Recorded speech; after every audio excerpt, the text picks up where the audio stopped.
والا شفیق صاحبہ کا کہ انہوں نے یہ مجھے موضوع دیا اور جس سے جو ہے وہ خود میری بھی رہنمائی ہوئی۔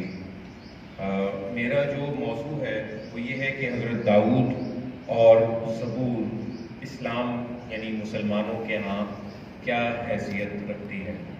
میں کوشش کروں گا کہ اپنی بات کو مختصر اور جامع انداز میں سامنے رکھ سکوں۔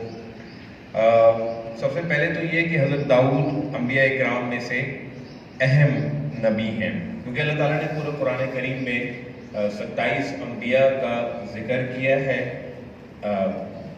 قرآن کریم سے باہر 1.25 لاکھ انبیاء کا ذکر آتا ہے کہ اللہ تعالیٰ نے 1,24,000 کے قریب انبیاء بھیجے۔ تو جو اپنے جلیل القدر اور مقرب جو انبیاء اور رسول تھے ان کا ذکر اللہ تعالیٰ نے اپنی کتاب میں کیا اور ان کو اپنی کتاب میں جگہ دی، تو ان کا شمار اہم انبیاء میں ہوتا ہے۔ اللہ تعالیٰ نے حضرت ابراہیم کے ساتھ اولاد کا وعدہ اور ایک عظیم قوم بنانے اور ایک نئے نظام کو، یعنی یہ نظام اللہ کا اس کے لوگوں کے تعلق کے بارے میں ہے، شروع کیا۔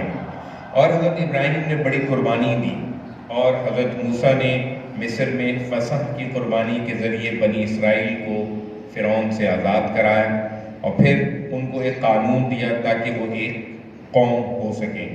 لیکن کیا خامی تھی کہ ایک بادشاہ کی حکمرانی کے دوران لوگوں کو برکات ملنے کے بجائے لعنتیں ملی۔ حضرت داؤد ایک بادشاہ اور نبی تھے، انہوں نے یروشلم سے بادشاہت کے نظام کو رائج کیا۔ حضرت داؤد کون تھے؟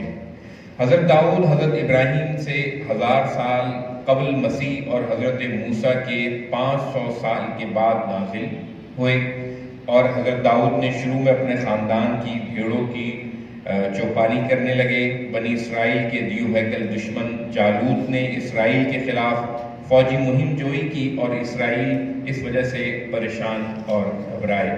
تاہم حضرت داؤد نے جالوت کو للکارا اور اس کو جنگ میں قتل کر ڈالا۔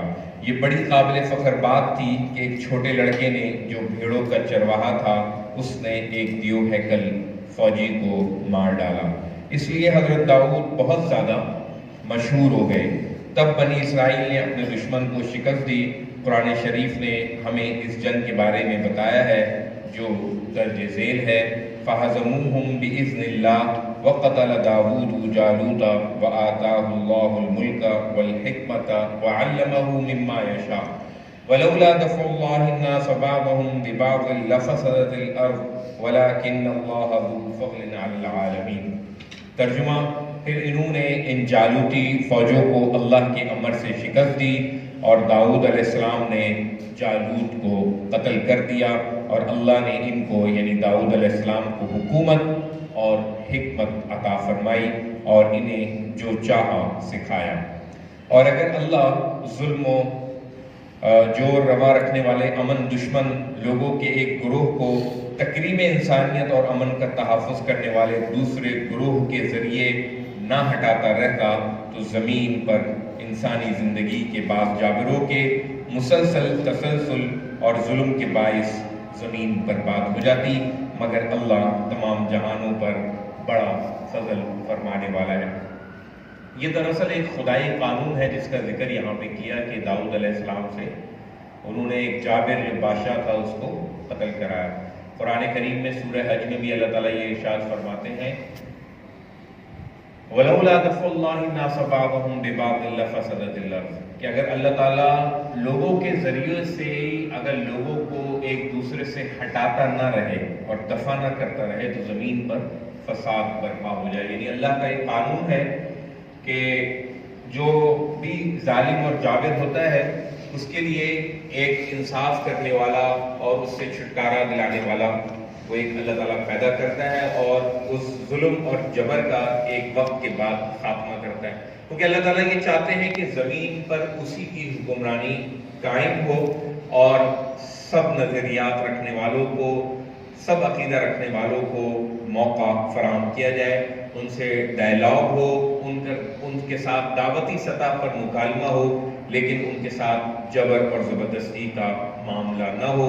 یہی اسلام میں بھی یعنی قرآن کریم میں اللہ تعالیٰ نے فرمایا لا اکراہ فی الدین، کہ دین میں کوئی جبر نہیں ہے، بلکہ اس سے بھی بڑھ کر اگر آپ دیکھیں تو اللہ تعالیٰ کھلی اجازت دیتے ہیں، فرماتے ہیں کہ فمن شاء فلیؤمن ومن شاء فلیکفر، جس کا دل چاہے ایمان لائے اور جس کا دل چاہے کفر کرے۔ یعنی اللہ تعالیٰ سوچنے سمجھنے کی دعوت دیتے ہیں اور اس کے بعد جبر کا جو عنصر ہے اس کو بالکل بھی استعمال نہیں کرتے، بلکہ یہ کہتے ہیں جس کا دل چاہے ایمان لائے۔ تمہارے سامنے عقلی دلائل بھی رکھ دیے ہیں، تمہارے سامنے نقلی دلائل بھی رکھ دیے ہیں، قطعی دلائل بھی رکھ دیے ہیں، تم اس پہ سوچو، اس کے بعد بھی تمہاری مرضی ہے ان کا انکار کرنا ہے تو تمہیں اس کا اختیار ہے۔ تو خدا کا یہ امتحان اس وقت تک پورا نہیں ہو سکتا کہ جب تک ہر انسان کے پاس شعوری طور پر جو صحیح سمجھتا ہے اس کا پورا اختیار اس کو نہ دے دیا جائے۔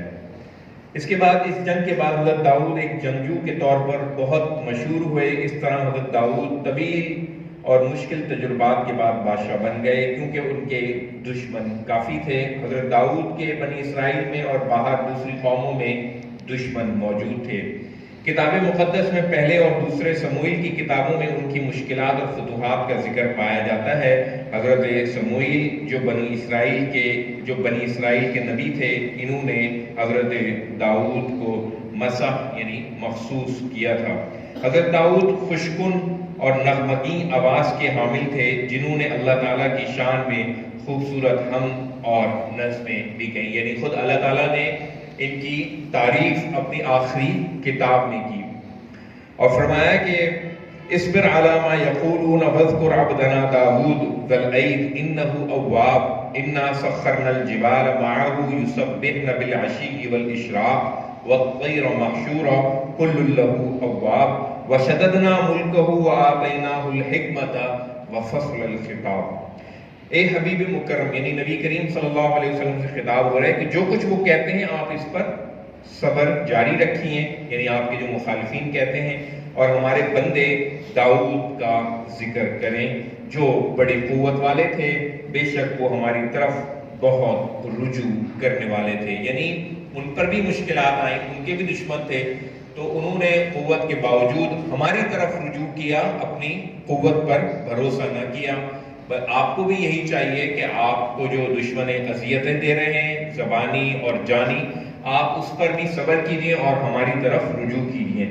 بے شک ہم نے پہاڑوں کو ان کے زیر فرمان کر دیا تھا۔ ان کی طاقت کا اللہ تعالیٰ بتا رہے ہیں کہ وہ بھی ایک طاقتور تھے مگر ہماری طرف رجوع کرنے والے تھے، یعنی ہمارے عاجز بندے تھے جو ان کے ساتھ مل کر شام کو اور صبح کو تسبیح کیا کرتے تھے، اور پرندوں کو بھی جو ان کے پاس جمع رہتے تھے ہر ایک ان کی طرف اطاعت کے لیے رجوع کرنے والا تھا، اور ہم نے ان کے ملک و سلطنت کو مضبوط کر دیا تھا، اور ہم نے انہیں حکمت و دانائی اور فیصلہ کن انداز خطاب عطا کیا تھا۔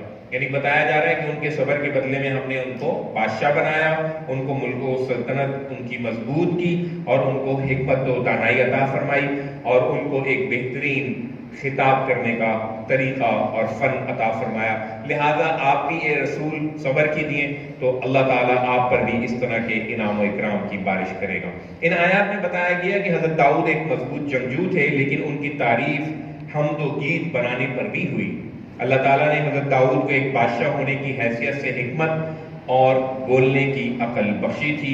یہ تمام نظمیں اور حمد کے گیت حضرت داؤد کی کتاب زبور شریف میں درج ہیں، جن کو ہم زبور شریف کے طور پر جانتے ہیں، کیونکہ ساری حکمت اور کلام سب اللہ تعالیٰ کی طرف سے نازل ہوا تھا۔ اس طرح حضرت داؤد پر نازل ہونے والا کلام پاک ہے، جس طرح تورات شریف پاک ہے۔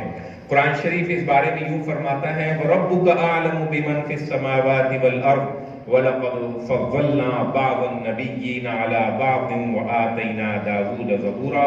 سورہ اسراء کی آیت نمبر 55 ہے۔ اور آپ صلی اللہ علیہ وسلم کا رب ان کو خوب جانتا ہے جو آسمانوں اور زمین میں آباد ہیں، اور بے شک ہم نے بعض انبیاء کو بعض پر فضیلت بخشی، اور ہم نے داؤد علیہ السلام کو زبور عطا کی۔ آگے چلتے ہیں حضرت سلیمان اور زبور۔ وحی کا سلسلہ حضرت داؤد نبی تک نہیں رکتا۔ حضرت داؤد کی وفات کے بعد ان کے جانشین اور وارث حضرت سلیمان علیہ السلام کو اللہ تعالیٰ کی طرف سے حکمت اور وحی عطا ہوئی۔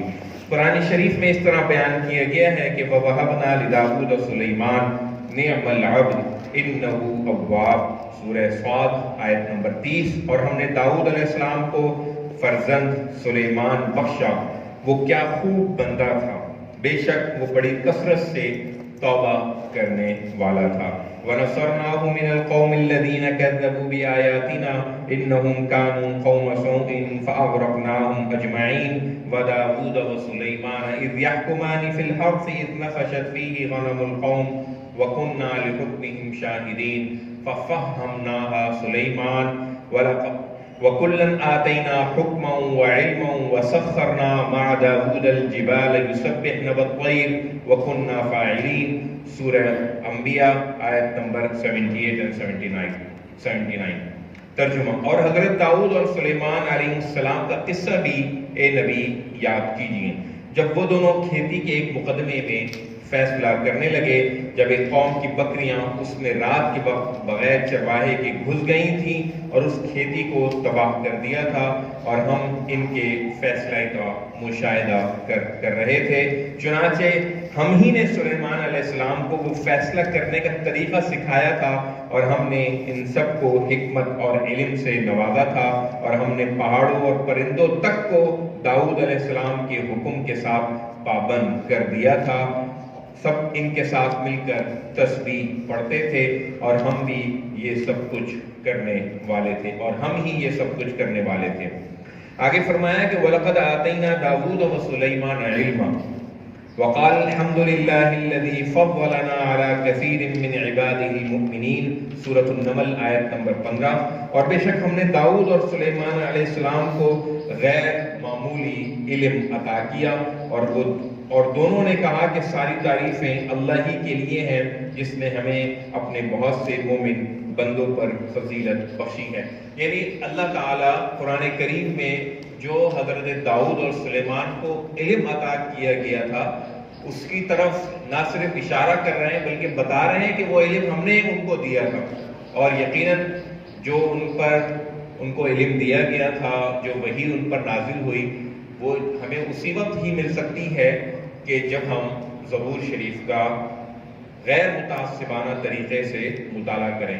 تو ہم جب زبور کا مطالعہ کریں گے تو ہم براہ راست خدا کے علم سے مستفیض ہو سکیں گے۔ اور فرمایا کہ ان دونوں بندوں نے جو ہے وہ ہمارے علم پر شکر بھی ادا کیا، اور وہ دونوں نے کہا کہ ساری تعریفیں اللہ ہی کے لیے ہیں، جس نے ہمیں اپنے بہت سے مومن بندوں پر فضیلت بخشی ہے۔ لہذا سلیمان نے الہامی کتابوں کو زبور شریف میں شامل کرنے کا سلسلہ جاری رکھا۔ حضرت سلیمان کی کتابوں کے نام امثال، واعظ اور غزل الغزلات ہیں۔ سلیمان علیہ السلام کے بعد کے انبیاء اور زبور۔ حضرت سلیمان کے انتقال کے بعد آنے والے زیادہ تر بادشاہوں نے تورات شریف کی پیروی کرنا ترک کر دی، اور نہ ہی ان بادشاہوں پر وحی نازل ہوئی۔ صرف حضرت سلیمان اور حضرت داؤد ہی ان تمام بادشاہوں میں ایسے تھے جن پر وحی نازل ہوتی تھی، اور وہ بادشاہ ہونے کے ساتھ نبی بھی تھے۔ لیکن حضرت سلیمان کے بعد آنے والے بادشاہوں کے لیے اللہ تعالیٰ نے نبیوں کو کلام دے کر بھیجا۔ حضرت یونس، جن کو ایک بڑی مچھلی نے نگل لیا تھا، ان نبیوں میں سے ایک تھے۔ قرآن کریم میں ہے وَإِنَّ يُونُسَ لَمِنَ الْمُرْسَلِينَ إِذْ أَبَقَ إِلَى الْفُلْكِ الْمَشْحُونِ فَسَاهَمَ فَكَانَ مِنَ الْمُدْحَضِينَ فَالْتَقَمَهُ الْحُوتُ وَهُوَ مُلِيمٌ فَلَوْلَا أَنَّهُ كَانَ مِنَ الْمُسَبِّحِينَ لَلَبِثَ فِي بَطْنِهِ إِلَى يَوْمِ يُبْعَثُونَ، سورہ صافات آیت نمبر 139 to 144۔ اور یونس علیہ السلام بھی واقعی رسولوں میں سے تھے۔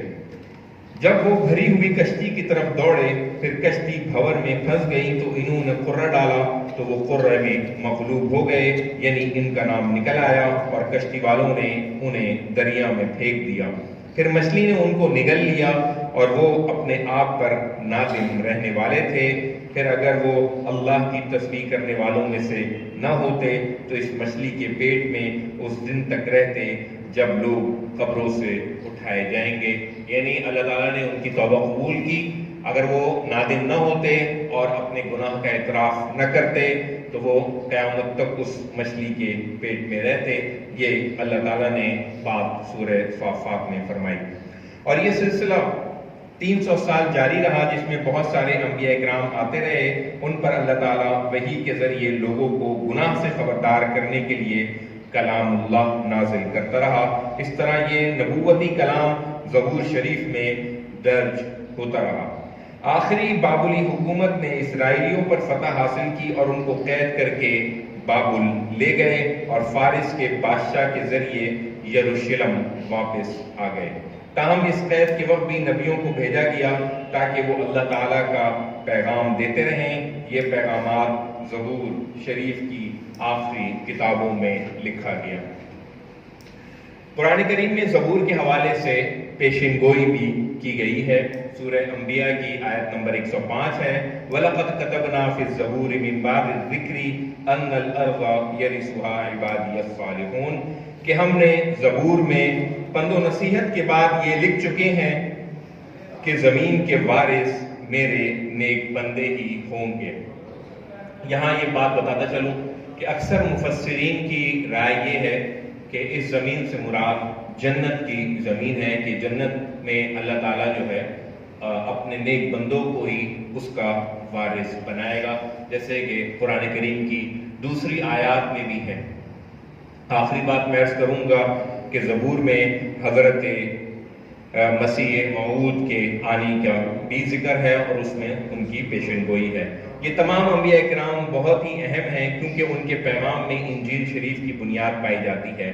دراصل مسیح کا لقب حضرت داؤد نے زبور شریف میں متعارف کروایا اور بعد میں آنے والے انبیاء کرام نے مزید مسیح موعود کے بارے میں پیشن گوئیاں کی، یعنی جس مسیح کا وعدہ کیا گیا تھا ہر نبی نے آ کے اس کی پیشن گوئی کی. یہ خاص اس وقت پیشن گوئی دی گئی جب اسرائیلی بادشاہ تورات شریف کی عطا میں ناکام ہو گئے. حضرت مسیح کے آنے کی پیشن گوئی کی امید اور وعدہ اس وقت کیا گیا جب لوگ تورات شریف پر عمل کرنے میں ناکام ہو گئے. نبیوں نے پیش آمدہ حالات کی خبر دی، جس طرح حضرت موسیٰ نے بھی تورات شریف میں ذکر کیا، اور یہ سلسلہ حضرت مسیح علیہ السلام تک چلتا رہا اور انہوں نے اللہ کے نازل کردہ پیغامات لوگوں تک پہنچائے اور مسلمانوں کے نزدیک نبوت کے اسی سلسلے کو نبی آخر الزمان محمد الرسول اللہ صلی اللہ علیہ وسلم کی بعثت سے تکمیل میں لایا گیا. وآخر دعوانا ان الحمدللہ رب العالمین. اس سلسلے میں اگر آپ کے کچھ سوالات ہوں تو میں یہاں موجود ہوں گا، آپ مجھ سے کر سکتے ہیں. بہت شکریہ.